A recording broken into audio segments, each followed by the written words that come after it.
Ashama harka fuunee hojjetoota fi hordoftoota chaanala Hayyuu Baay'ee guyyaa har'aa kana garuu wanta adda ta'ee fi wanta isinillee ajaa'ibsiisuun isiniif qabadhee dhufe innis maal jechuun keessan dhoonamu wanta ajaa'iba natti tokko egaa wanti har'aan tana manaa na baasee iddoo akkanaa magariisa iddoo namni hin jirre iddoo wacni hin jirre maaliif dhufe as jechuudha mucaa takka online irratti wal barree akka wal barruu taane erga wal barree booda adeemsa kiyya kan YouTube's kan social media kiyya irratti akka waan itti tolee natti fakkaatti itti toluudhaan isinis si jaaladhe sirraa qabame jechuudhaan gama kiyya akka imaltu hayyama na gaafatte.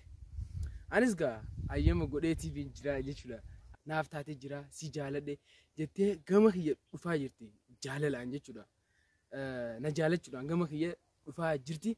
Kanaaf anis irraa jaaladhe iddoo isin irraa dhuftus naannuma Harar godina Harargee ba'aa naannoo Oromiyaa godina Harargee ba'aa magaalaa Adaree Heewofa iddoo jaanirraa imalaa dhufti. Anis egaa isinis gama kiyya dhufaa jirti. Yeroo dhuftu maal kiyya akka jaalattee fi maal jaalattee akka dhufte waan ta'eef keessaa jechuudha. Gaafiilee takka takka babbareedduu mimmiidhagoo ajaa'ibsiisoo ta'an bifa siistama bareedaa addaatiin anis qopheesseetiif gaafii hedduu takka qopheesseetiif jira. Isinis gama kiyya imalaatii jirti.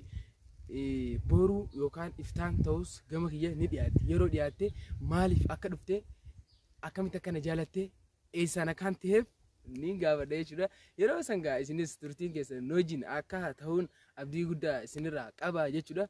Viidiyoo sanirratti gaafii akkamiin na gaafatti jettaniiti mee sammuu teessanitti yaaddan mee komentii tana jalatti naaf barreessaadhaan isiniin jee gaafii akkamitti naaf qabattee dhufti isinoo. Ana immoo gaafii adda ta'een qabadhee biyya yeroo isin dhuftetti gaafii ajaa'ibaatiin gaafachuudhaaf qophii ta'ee jira jechuudha. Isinoo nama akkami tanagaa yeroo itti aanutti akka na waliin turtanii mee na waliin keessummeessitan anis jala bultii godheetiin eegaatiin jira jechuudha. Anillee egaa isin bira qaadhimeesseetiin jira. Isinis akka rabbisu godhee tahaadhaan isin ija amma yeroo isin dhuftu wajjin keessummeessina. Kanaaf gaa mee maal na gaafatteettanii akka yaaddan gaa akkumaan duraan jetti komentii tana jalatti naaf barreessaadhaan isinin ja'a. Akkuma argaa jirtan kunnootii osoo isin hin dhufiniin duratti profaayila YouTube kiyyaa gubbatti footoo tiyyaa fi tansii tan isin naaf ergite profaayila YouTube kiyyaa gubbaa godheetiin jira guyyaa sadiif profaayila YouTube kiyyaa gubbaa godheetiin jira irraan kaas guyyaa sadiif ashii booda gaa waan adda adda diraamaa see fanii wayim chaalenjii prank hundaa'u wajji kan daleenu ta'a mucaa tana wajjin jechuudha.